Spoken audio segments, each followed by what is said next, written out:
Hi, this is Alex Humbrecht, the Sports Information Director at Chadron State College, and I'm sitting here this afternoon with Chadron State men's basketball coach Brent Bargan. It was an incredibly successful weekend for the Chadron State men's basketball team. Despite winning two, you could call them ugly games, they defeated the University of Colorado at Colorado Springs in a gritty 76-69 win, and then that was followed by really a hard-fought 60-56 win over CSU Pueblo. That win is arguably one of the more important wins that's happened here in about the last decade. It ensured Chadron State qualified for the Rocky Mountain Athletic postseason conference tournament. They're one of the top teams, one of the top 8 teams in the conference. Currently, the Eagles are at 6th. They can finish as high as a tie for 4th with one game this weekend remaining at Kearney. But there's all sorts of things that need to happen. But Coach, first of all, congratulations. This is your 6th year. I know this is something you've always been working toward since you've been here. But first of all, congratulations to you and your team.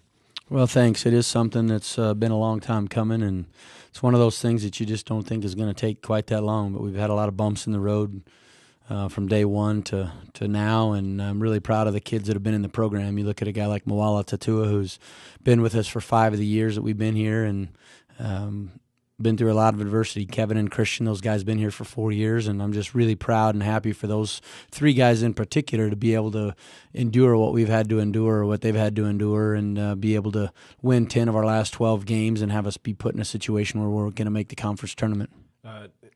If you would have asked me, or probably anyone associated with the program on January 8th, a day following a 72-51 setback at UNK, if Chadron State men's team would make the RMAC postseason tournament, you'd probably say, they got to have a lot of things that have happened. But basically, you've made your luck since then, as you mentioned, winning 10 of the last 12 games, including 7 in a row.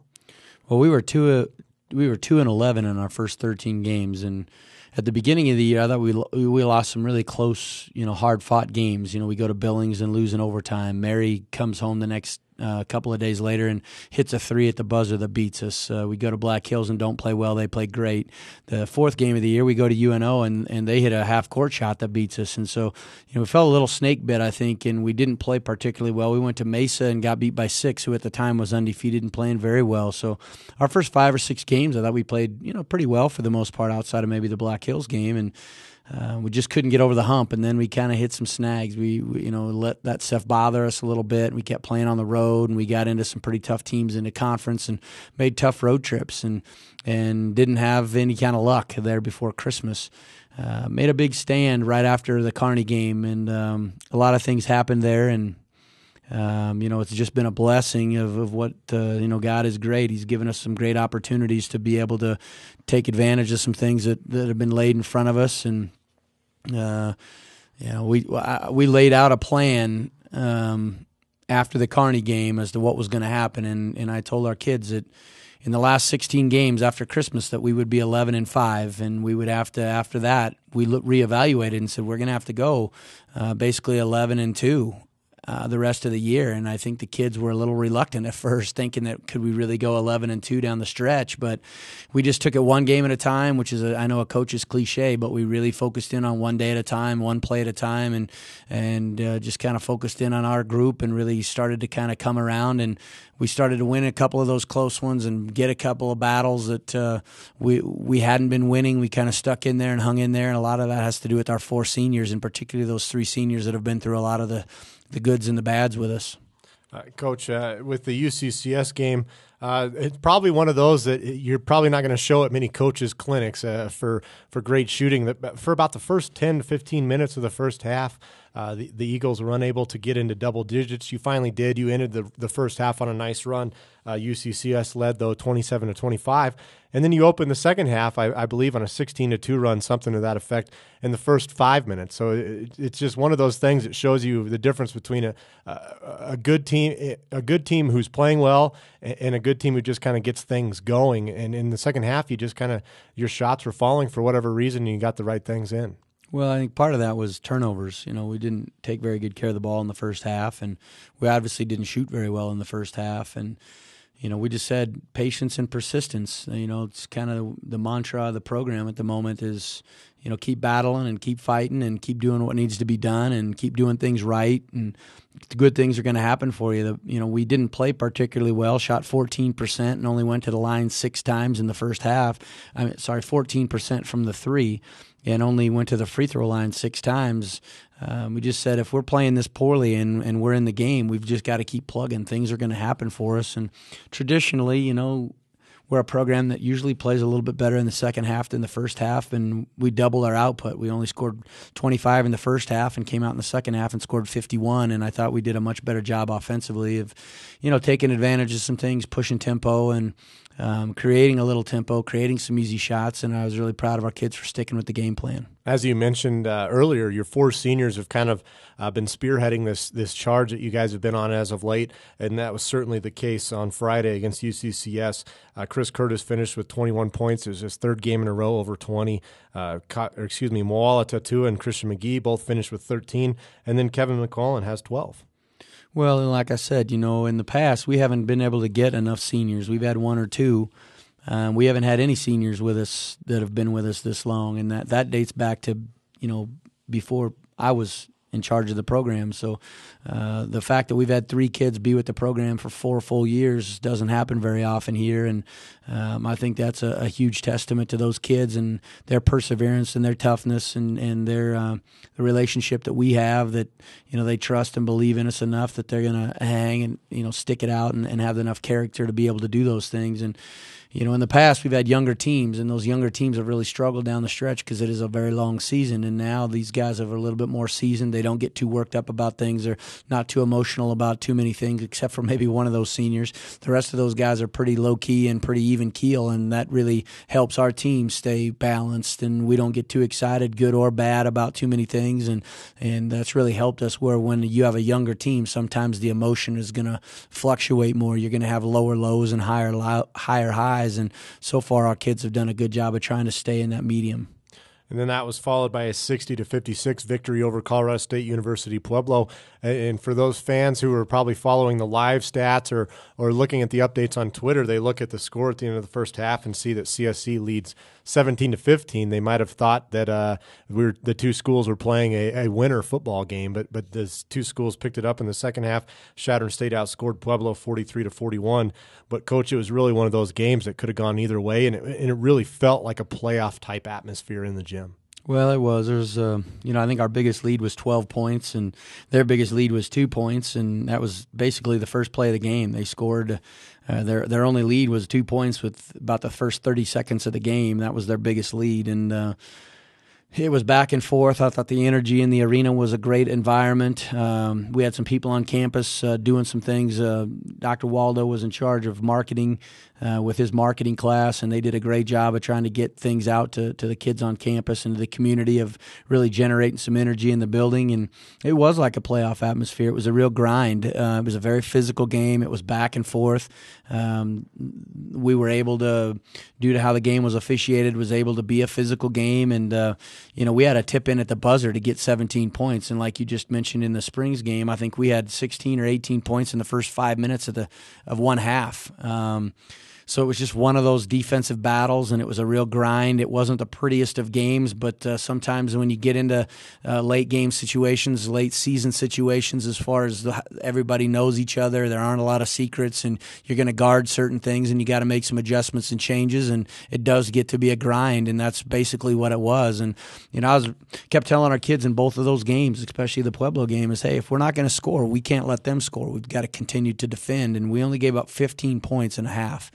And, in a college basketball game, that's unheard of. A little bit was, they didn't hit shots that they normally make, and then you got to give our kids credit for defending better. So I was really proud of the defensive effort in the first half, and then we came out with 43 points in the second half and stretched it out a little bit. The Eagles' defense, as Coach mentioned, was stellar, limiting Pueblo to just 1 of 19 from the three-point range and 18 of 52 from the field. They finished it just a shade over 34.5% from the field. Chadron State shot 40% from the field. They were 20 of 50.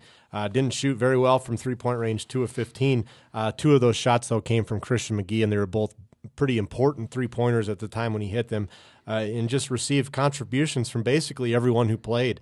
Kevin McClellan finished with 12 points, went 4 for 6 from the line. Mo Tatua finished with a team-high 14 points and 8 rebounds. And then you had Sammy Hines, Chris Curtis, Christian McGee all with 8, but then a really nice performance from Tim McDavid off the bench, finishing with just 4 points, 1 of 2 from the field, but 6 huge defensive rebounds and 5 assists. Yeah, Tim's an energy guy for us, and when he plays with high energy, good things tend to happen to him, therefore happen to our team. And I'm glad he's got 3 years with us. I'm glad he's not just a 2-year guy, and he's a regional guy, which makes it even more special for him and special for the people that might have saw him play at the high school level here. And he had some above-the-rim defensive rebounds. We list him at about 6'3", and I think he's closer to 6'1", but he's got a huge heart, and he's going to, I think, take over that role that Christian McGee has a little bit about being a special kid and a special desire, and he's doing some really nice things for us. Defensive rebounding 6, like I said, above the rim, and he goes for 5 assists and only 1 turnover and has 2 steals and plays half the game. So he doesn't score a lot, but he does other things. And the other thing he did a great job of was defend. We asked him to defend a couple of guys that had better games against us the first time, and he and Chris held Tyler Trayer into 4 of 11 shooting from the floor, and that was a huge difference in the game as well. Those guys don't make their threes like they did at Pueblo, and the game is a much different game, and it had to do with those kids' defensive energy and intensity. Well, for those of you who live in the area, you're probably well aware it is the Kearney week. Chadron State will host the University of Nebraska Kearney this Saturday. Tip-off will be at 8 p.m. The women's game will be at 6. And for the foreseeable future, this will be the last time the two schools will meet in conference play. Of course, UNK is leaving the RMAC next season to begin play in the MIAA. And Coach, I mean, usually when you talk about this game, when you and I talk about this game, you always say throw the records out, but this is actually one of those times when it's more fun to keep the records in. Kearney is 15-10, 13-8 in the conference, and Chadron State is just 12-9 in the conference. So there's still a lot to play for. It's not only is it a rivalry game, but it's a huge game on top of that as far as conference standings go. Well, yeah, if we can find a way to win this game here at home, we've got an opportunity to host, and we could finish as high as 4th. I had a couple people figure it out because I'm not smart enough to do all that, but I had an individual that did it, and if everything plays out where the home teams win this weekend in the RMAC, if just the home teams which is very reasonable, happens, and we would have a great shot of hosting on Tuesday. And that's an added motivation for sure. And Kearney's coming in here with the same desire. If they win, they'll be in 4th by themselves, and nobody can catch them. But if we happen to win, there'd be a 3-way tie for 4th, and then it comes down to point totals. And really, we can't focus on all those things. That's why I'm having somebody else mess with all that. It's just our kids and how well we'll be ready to play, and our intensity and our mental framework as to what we bring to the game and how well we play. And if we can take care of those things, then that's all we can control. I can't control anybody else beating anybody else or anything happening outside of our gym at Armstrong on Saturday night. And our kids are excited, I think.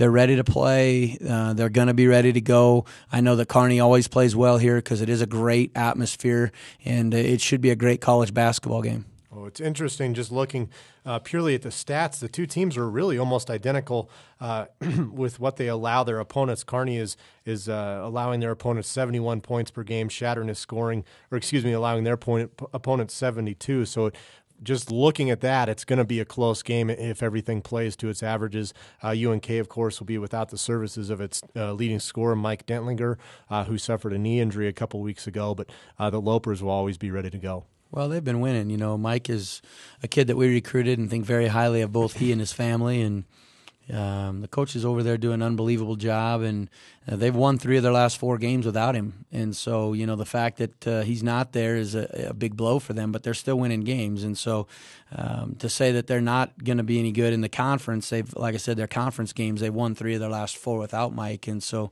I know the coaches there will do a great job. As I've mentioned before, I have a lot of respect for them, and I think any kind of distaste or ill will, I guess, is not from our basketball program or our staff to staff. That's not the case. Coach Kropp helped me get the job here, and I've got a lot of respect for what he and Kevin do over there, and they're always playing well and playing hard. I know we'll get their best shot for sure. Well, as I mentioned, it'll be a great atmosphere. The 4 Chadron State College seniors will be honored before the game, and so we hope everyone listening to this can make their way out to watch CSC and UNK play for the last time in the RMAC. Thanks a lot, Coach, and best of luck to you. Thanks a lot, Alex.